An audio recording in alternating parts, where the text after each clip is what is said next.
5 years after the nadir of his assassinated brother's funeral, Robert F. Kennedy would be primed to reclaim a Kennedy presidency from a faltering Lyndon Johnson. Regarding this matter, did you say that SOB, I'll break his back? Who? You. I say to who? In every job he would hold, Robert Kennedy was scrappy and aggressive. He was the father of 11 children, and he was noted for his family values and his high moral character. He also carried with him the mantle of the Kennedys, that charisma, that charismatic quality that set him apart and made him a natural leader. He had served his brother brilliantly, both as a crusading attorney general and as a top-level advisor. It was Robert Kennedy who got his brother out of the problem in the Bay of Pigs fiasco in 1962. It was he who suggested the compromise that would remove the missiles from Cuba that were pointed at the United States.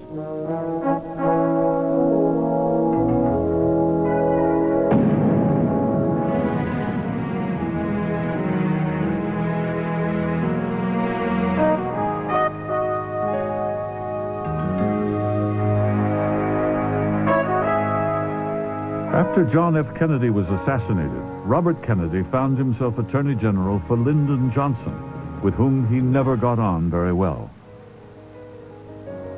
They clashed over Vietnam policy, and when Johnson ran for re-election, Kennedy left the cabinet to run for senator from New York, and won.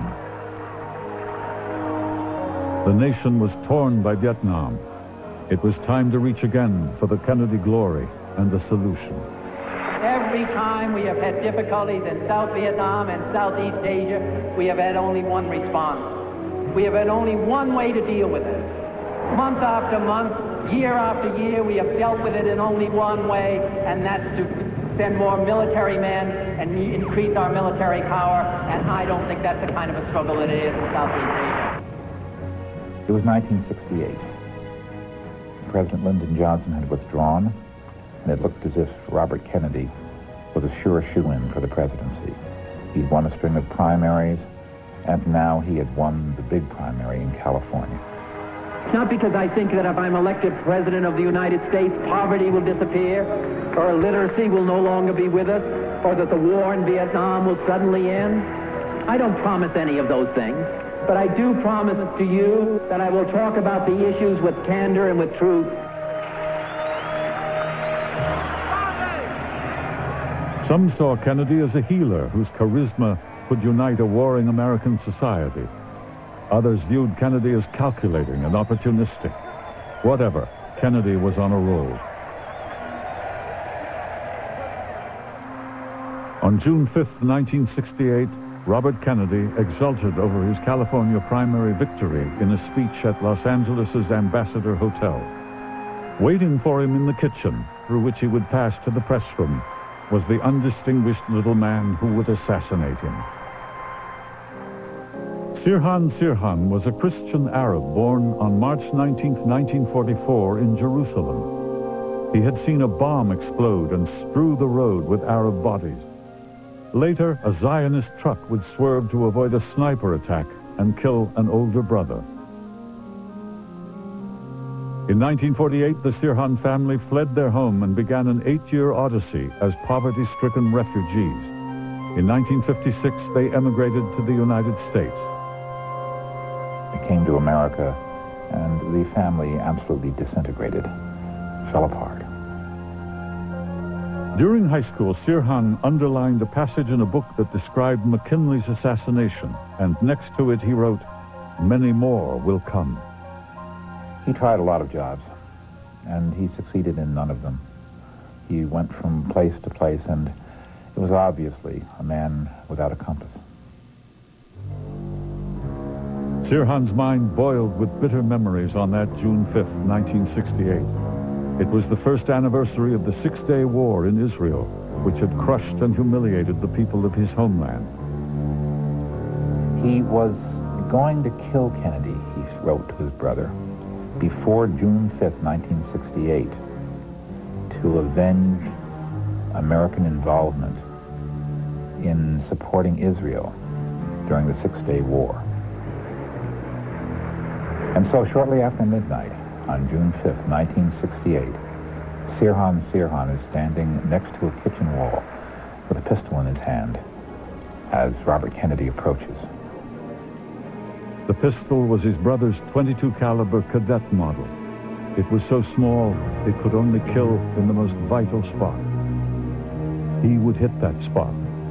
Sirhan snarled, "Kennedy, you son of a bitch," then raised his brother's pistol to within an inch of the 42-year-old senator's head and fired. The first hollow point bullet exploded through the right mastoid bone, disintegrating into the right hemisphere of Kennedy's brain. Kennedy fell to the floor, bleeding terribly and obviously in horrible pain. One eye was open, one eye was closed. His wife Ethel came over to him and lifted his head, cradled it in her hands. All the bodyguards pounced on Sirhan Sirhan and dislodged the pistol.